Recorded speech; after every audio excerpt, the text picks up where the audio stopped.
الحمد لله وكفى وسلام على عباده الذين اصطفى 19واں پارہ سورہ الفرقان آیات مبارکہ 57 اور اس کے بعد آیت شریفہ 57 کے الفاظ مبارکہ کے معنی اور کچھ بات ہو چکی۔ ایک دفعہ بامحاورہ ترجمہ سننے کے بعد اللہ کی توفیق سے کچھ مزید بات اس آیت کریمہ کے حوالے سے سنائی جائے۔ کہہ دیجئے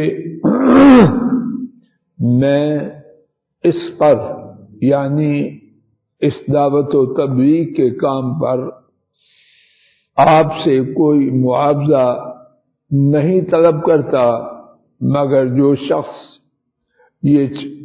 جس شخص نے چاہا کہ وہ رحمان کی جانب اور راستہ پکڑے۔ نبی کریم صلی اللہ علیہ وسلم نے اپنے متعلق یہ جو بات بیان کی کہ میں تم سے کسی قسم کا معاوضہ طلب نہیں کرتا، اسی قسم کا بیان قرآن کریم میں دیگر آیات میں بھی موجود ہے۔ ہم کل کے سبق میں سورہ سبا دیکھ چکے۔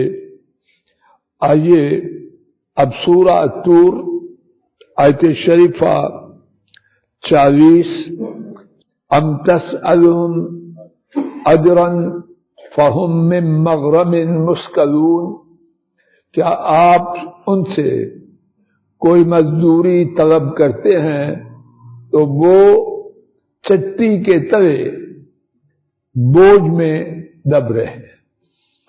اور یہی بات رب العالمین نے 29واں پارہ سورہ القلم آیت شریفہ 46 میں فرمائی ام تسألہم اجرا فہم من مغرم مثقلون، انہی الفاظ کے ساتھ نبی کریم صلی اللہ علیہ وسلم نے اپنی قوم سے یہ جو بات کہی، حضرات انبیاء کا ہمیشہ سے یہی دستور اور یہی بات کا کہنا ہے۔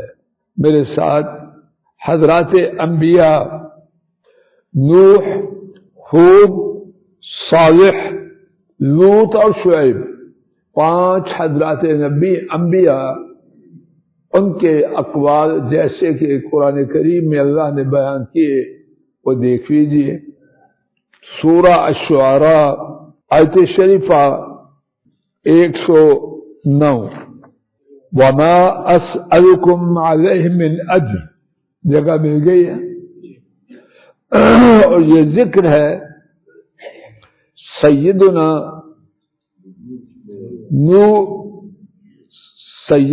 نوح علیہ السلام کا، وما اسألکم علیہ من اجر الا علی رب العالمین، ان اجری الا علی رب العالمین، اور میں تم سے اس پر کوئی معاوضہ نہیں مانگتا، نہیں ہے میرا اجر، نہیں ہے میرا معاوضہ، مگر رب العالمین کے ذمے۔ سیدنا نوح علیہ السلام کے بعد سیدنا ہود علیہ السلام کی بات سنیے، جیسے کہ اللہ نے بیان کی، پڑھی آپ آیت شریفہ 127۔ اس کے بعد سیدنا صالح علیہ السلام، ان کی بات آیت شریفہ 145 میں پڑھیے۔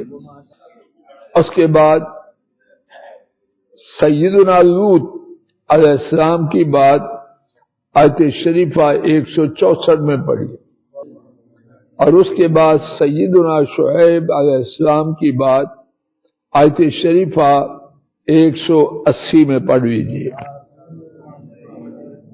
سبحان اللہ، معنی بھی ایک اور الفاظ شریفہ بھی ایک۔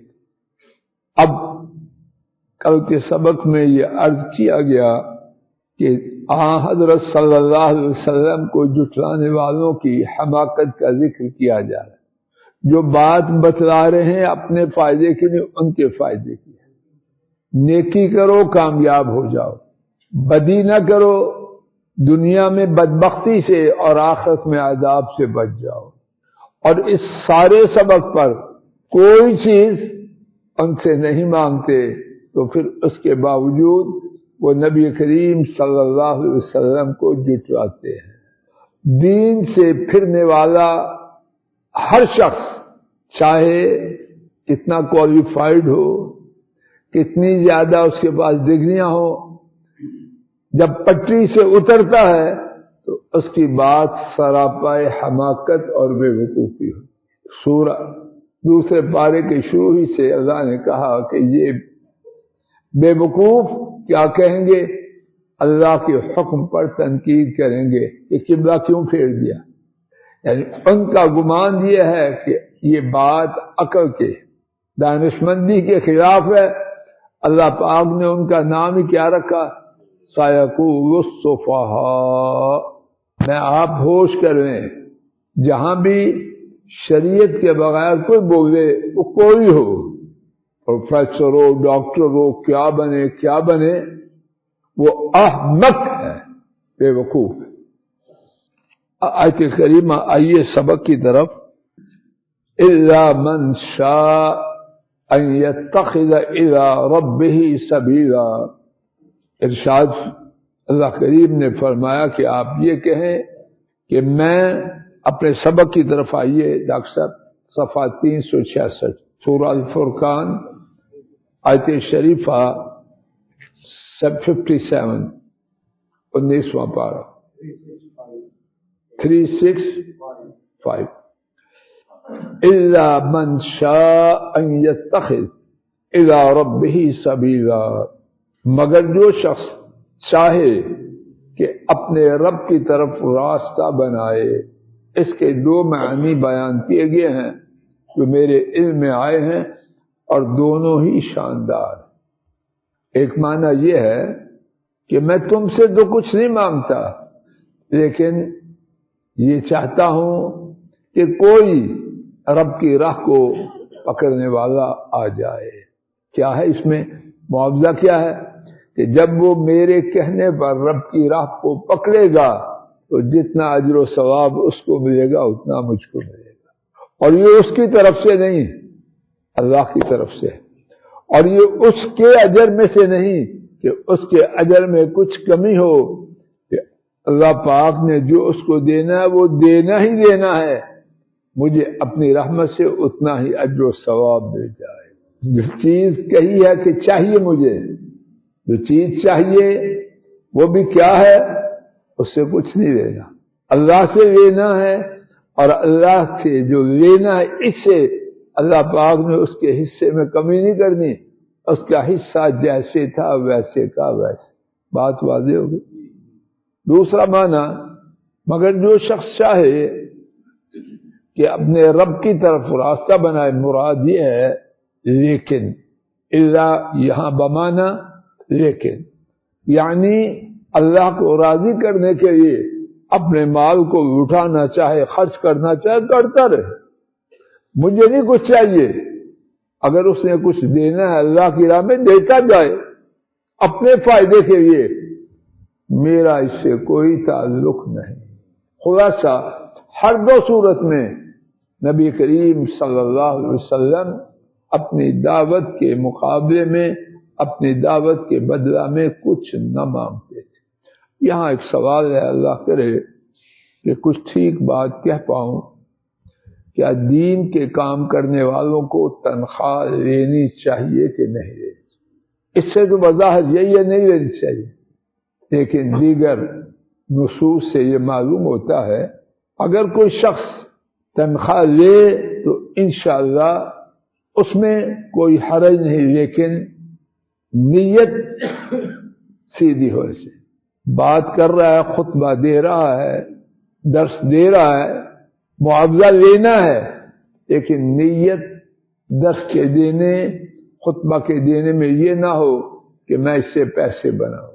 تنخواہ لے رہا ہے اس لیے تاکہ اس کام میں اپنے آپ کو چلا سکے۔ کہ کھاتا پیتا آدمی اللہ کے فضل و کرم سے، اللہ کی رحمت سے وہ تنہا نہ رہے، اس کا نظام چل رہا ہے۔ اب یہ جو پہلے سے غریب ہے اگر تنخواہ بھی نہ لے تو پھر کیا ہوگا؟ دین کا کام چلے گا یا بند ہو جائے گا؟ جو بات علماء امت نے مختلف آیات احادیث کو جمع کر کے بیان کیا وہ یہی ہے، مقصد پیسے بنانا نہ، یہ بربادی ہے، اس کی قطعاً اجازت۔ مقصد یہ ہو تاکہ میں معاشی طور پر بے فکر ہو کر اللہ کے دین کا کام کر پاؤں۔ اور یہاں یہ بات تنبیہ یا گزارش یا اپیل کرنا ضروری ہے، کھاتے پیتے لوگوں کو چاہیے کہ وہ میدان میں آئیں، اور اس کا مقصد نہیں دوسروں کو نکال دیں کہ کام اتنا بڑا ہے جتنے بھی آ جائیں اتنے ہی تھوڑے۔ کھاتے پیتے لوگ آئیں، ان کو معاشی طور پر ضرورت ہی نہ وہ بالکل نہ دے، لیکن جو ہے جس کے پاس ہے ہی نہیں دال روٹی وہ کدھر سے کھائے؟ واللہ تعالی اعلم بالصواب۔ وتوکل علی الحی الذی لا يموت وصبح بحمده وکفى به بذنوب عباده خبیرا۔ وتوکل، اور آپ توکل کیجئے، بھروسہ، اعتماد، اور آپ بھروسہ کیجئے، اعتماد کیجئے، توکل کیجئے کس پر؟ علی الحی الذی لا يموت، اس زندہ پر جو فوت نہیں ہوگا۔ وسبح بحمدہ، اور تسبیح بیان کیجئے حمد کے ساتھ۔ سبح تسبیح بیان کرے، بحمدہ ان کی حمد کے ساتھ۔ وکفی بہ، اور وہ خوب کافی ہیں۔ توجہ فرمائیے، یہاں فرمایا وکفی بہ بذنوب عبادی خبیرا۔ بہ اگر نہ ہوتا، وکفی بذنوب عبادی، اور وہ کافی ہیں اپنے بندوں کے گناہوں، تو اس کے بغیر بھی جملہ مکمل تھا۔ تو بہ ہی کیوں لائے؟ تو ترجمہ یہ ہوگا بہت ہی کافی ہے۔ قرآن پاک میں کوئی حرف بیکار نہیں۔ جب یہ حرف آیا بہ، تو اس سے معنی میں اضافہ ہوا، اور معنی میں اضافہ یہ ہوا بہت کافی ہے۔ بذنوب گناہوں، ایک گناہ 10 گناہ نہیں، جو بذنوب عبادہ، عباد اب کی جمع عباد، اپنے بندوں کے تمام گناہوں کے لیے خوب کافی ہے۔ اور جو فرمائیے دوبارہ، ایک وکفا بہ، کفا کے ساتھ بہ، دوسرا بذنوب عبادہ، اپنے بندوں، ذنوب گناہ، 3 طرح بات میں عموم ہے۔ ایک بہت کافی، دوسرا تمام گناہ، تیسرا تمام بندوں کے، اور اس کے بعد ایک اور بات خبیرہ، خبیر بہت خبر رکھنے والے، کمال خبر رکھنے والے، پوری خبر رکھنے والے، کامل خبر رکھنے والے۔ محاورہ ترجمہ۔ اور آپ بھروسہ کیجئے اس زندہ پر جو کہ فوت نہیں ہوتے، ان کی حمد کے ساتھ تسبیح کیجئے، اور وہ اپنے بندوں کے گناہوں کو جاننے کے لیے، ان سے باخبر ہونے کے لیے خوب کافی، اور وہ اپنے تمام بندوں کے تمام گناہوں کو خوب جاننے کے لیے بہت کافی ہیں۔ ہر طرف سے عموم عموم عموم۔ تو جب کیفیت یہ ہے تو کوئی گناہ کسی کا اللہ کے دائرہ علم سے باہر رہ سکتا ہے؟ وقت ہو چکا، انشاءاللہ اسی آیت کریمہ سے اللہ کی توفیق سے کل کے سبق کا آغاز کیا جائے گا۔ اللہ پاک کہنے سننے کی غلطی کو معاف کرے، اور جو ٹھیک بات انہی کی توفیق سے عرض کی گئی اللہ پاک اور سنی گئی، اللہ اس کا کہنا اور سننا قبول فرمائے۔ وصلی اللہ تعالی على خير خلقه وعلى آله وأصحابه وأهل بيته وأتباعه إلى يوم الدين.